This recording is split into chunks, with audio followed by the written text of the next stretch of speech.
Good evening मेरे प्रिय student, मैं सूरज सिंह।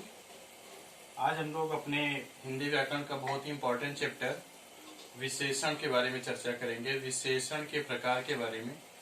विशेषण के ऊपर हमने पिछला वीडियो आप सभी को भेजा था, उसी क्रम में हम लोग आज आगे बढ़ रहे हैं विशेषण के प्रकार के बारे में। विशेषण जो होता है वो कितने प्रकार का होता है, उसके नाम क्या होते हैं, उसकी परिभाषा क्या होती है, उदाहरण क्या होते हैं, उसके बारे में हम लोग देखेंगे।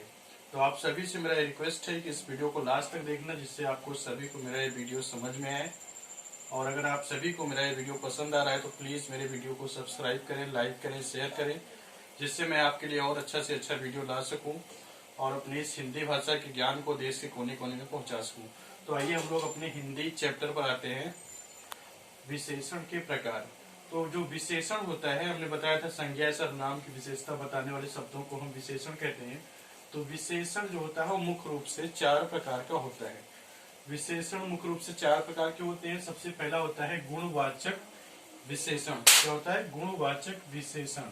जैसा कि नाम से ही स्पष्ट है, तो इसमें क्या होता है, वह शब्द जो संज्ञा अथवा सर्वनाम शब्दों के, यानी जो शब्द संज्ञा या सर्वनाम शब्दों के गुण, दोष और विशेषताओं को बताते हैं।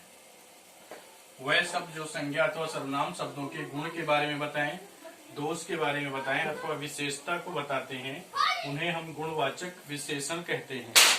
एक बार फिर से ध्यान सुनिएगा। वह शब्द जो संज्ञा अथवा सर्वनाम शब्दों के गुण के बारे में, दोष के बारे में और विशेषताओं के बारे में बताते हैं, उन्हें हम गुणवाचक विशेषण कहते हैं।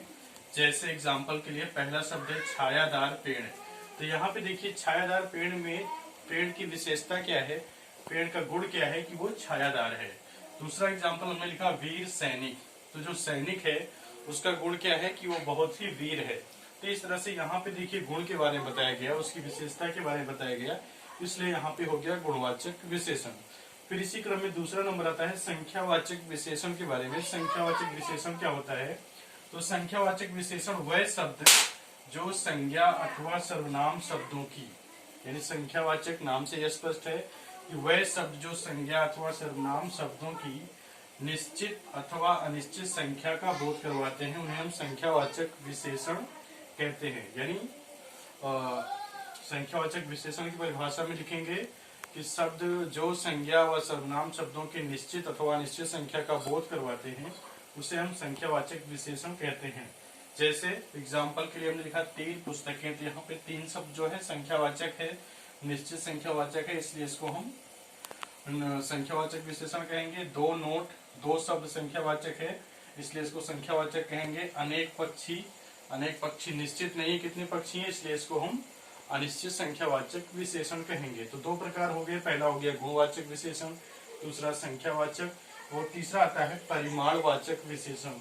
तो परिमाण वाला विशेषण क्या होता है? परिमाण वाला विशेषण वो होता है जो शब्द संज्ञा अथवा सर्वनाम के माप तौल के बारे में बताते हैं या उनके परिमाण के बारे में बताते हैं, निश्चित माप तौल के बारे में बताते हैं, उसको हम क्या कहते हैं? परिमाणवाचक विशेषण कहते हैं। जैसे 2 लीटर दूध। तो यहाँ पे 2 लीटर शब्द परिमाणवाचक है, इसलिए यहाँ पे ये परिमाणवाचक विशेषण हो गया। फिर 3 मीटर कपड़ा शब्द है, ये भी परिमाणवाचक है, इसलिए इसको भी हम लोग परिमाणवाचक कहेंगे। तो इस तरह से पहला गुणवाचक, दूसरा संख्यावाचक, तीसरा परिमाणवाचक विशेषण हो गया। फिर लास्ट में 4 नंबर पे आता है सार्वनामिक विशेषण। तो सार्वनामिक विशेषण क्या होता है? जैसे इसकी परिभाषा में लिखेंगे, जो सर्वनाम शब्द किसी संज्ञा शब्दों के आगे, यानी जो सर्वनाम शब्द किसी संज्ञा शब्द के आगे लग करके विशेषण का कार्य करते हैं। ठीक है, फिर से सुनिए, जो सर्वनाम शब्द किसी संज्ञा शब्दों के आगे लग करके विशेषण का कार्य करते हैं, उन्हें हम विशेषण सार्वनामिक विशेषण कहते हैं अथवा संकेतवाचक विशेषण कहते हैं। तो आप सभी को पता है सर्वनाम क्या होता है, सर्वनाम किसे कहते हैं? तो वो सर्वनाम शब्द ये किसी संज्ञा शब्द के आगे लग करके, सर्वनाम शब्द के आगे लग करके विशेषण का कार्य करता है, तो उससे हम सार्वनामिक विशेषण कहते हैं। जैसे यह, वह, वह, यह, तुम, ये सब क्या है? सार्वनामिक विशेषण है। तो इस तरह से हमने मुख्य रूप से विशेषण के 4 प्रकार में चर्चा की। पहला गुणवाचक, दूसरा संख्यावाचक, तीसरा परिमाणवाचक और चौथा सार्वनामिक। तो मुझे उम्मीद है कि आप सभी ने मेरे वीडियो को लास्ट तक देखा होगा और आप सभी को ये समझ में आया होगा। तो अगर आप सभी को मेरा वीडियो समझ में आया तो प्लीज मेरे वीडियो को एक बार फिर से मैं आपसे रिक्वेस्ट कर रहा हूँ, सब्सक्राइब करें, लाइक करें, शेयर करें, जिससे मैं आपके लिए और अच्छा से अच्छा वीडियो बना सकूं। अगर आपको कोई कमी दिखाई दे रही है तो मुझे कमेंट में लिख के बताएं। बस आज का वीडियो सब नाम विशेषण के प्रकार के बारे में था। धन्यवाद।